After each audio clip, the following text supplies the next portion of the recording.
예비비로 편성된 예산 외에 추가 비용이 얼마나 집행됐는지. 리모델링과 관련된 추가 비용은 20억 9천만 원이 되겠습니다.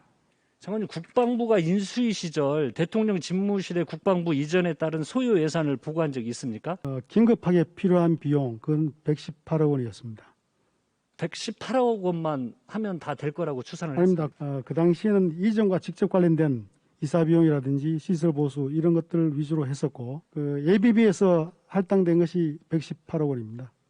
긴급하게 필요한 것 이외에 추가로 필요한 경우는 나중에 다시 추가 재원을 확보하는 방향으로 협의가 있었습니다. 합참 지금 청사 신축 관련된 필요성이 제기되고 해서 위치까지는 선정했는데 그 예상 규모는 선행 연구를 해야 한 3천억 원 이쪽 저쪽은 들 거 아닙니까, 최소한?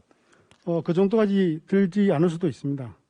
선행 연구가 끝나야 나올 것 자, 같습니다. 그럼 이렇게 정리하겠습니다. 네. 합참 청사 신축을 예상을 하고 있고 건물은 진다. 예. 그리고 국방부 통합 재배치 관련해가지고 재배치는 193억 정도 판단하고 있습니다. 지금 현재 496억 원에서 이것만 하더라도 새로운 합참 청사를 지어야 되고 수천억 원 예산은 더 들어가는 내용입니다. 윤석열 대통령께서 합참 청사 이전은 좀 다른 시각에서 볼 필요도 있을 것 같습니다. 현재 전시 지휘소가 있는 남태릉 지역으로 평시 지휘소로 옮겨가는 것이 바람직하다는 그런 차원의 아니 그건 당연한 게 그러니까 건물을 지어야죠. 그러니까 예. 윤석열 대통령께서는 496억 원 이전 예산에 국방부 합참의 이전 비용인 118억 원이 포함되어 있다고 했습니다. 충분했습니까? 충분하지 않았잖아요. 합참 청사 이전이 아니라 합참에 근무하는 사람도 일부 다른 건물로 이사를 했다는 거죠. 그 이사 의미로 보시면 될 것 같습니다. 대통령께서 직접 118억 원이면 된다고 그렇게 당시 인수에서는 판단을 했던 겁니다.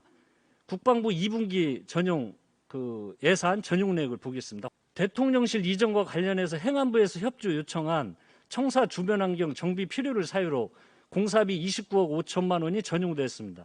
예산이 없어서 국방부에 요청했습니까? 행안부에서는 29억 쓸 예산이 없었습니까? 국방부 건물하고 용산 청사 건물하고 이제 붙어 있기 때문에 그 주변 진입로 조성 등 이제 환경 개선 사업 위주이기 때문에 여기서 이제 국방부 주관으로 이렇게 추진하는 사업에 대한 내용이 되겠습니다. 자, 좋습니다. 그러면 여기서 전용된 29억 5천만 원 역시도 어차피 대통령실 이전을 사유로 예비비에 추가적으로 편성된 건 맞지 않습니까?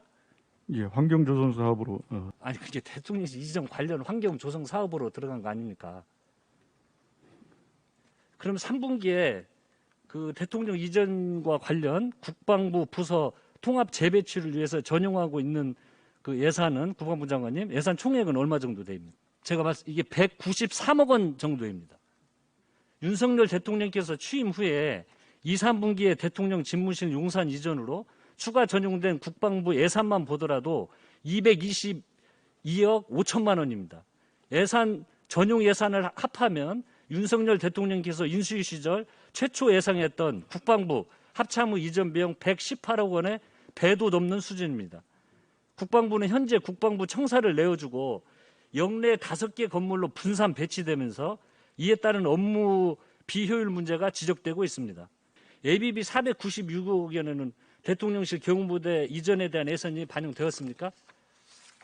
예, 경호부대 이전 예산은 포함되지 않은 것으로 알고 있습니다. 경호처는 이전 명목으로 99억 원의 예비비가 반영됐는데 경호부대의 이전 예산은 누락되었다는 것은 애초에 대통령실 이전 비용 추산 자체가 주먹구구식으로 대충 이루어진 것을 방증하는 것입니다. 경호부대 예산을 미처 생각 못했던 건지 아니면 의도적으로 누락한 건지 궁금한데요. 일국의 대통령을 경호하는 부대인데 이전에 앞서 관련 비정이 미처 확보되지 못해가지고 컨테이너 박스에서 근무하고 있는 게 이게 말이나 되는 얘기입니까? 경호부대 건물 공사비 명목으로 예비비 50억 원을 편성을 했죠. 대통령께서 호언 장담하신 496억 원이면 된다는 식의 얘기는 이건 거짓으로 판명이 됐습니다. 이번 국정감사를 통해서 철저하게 밝혀내도록 하겠습니다.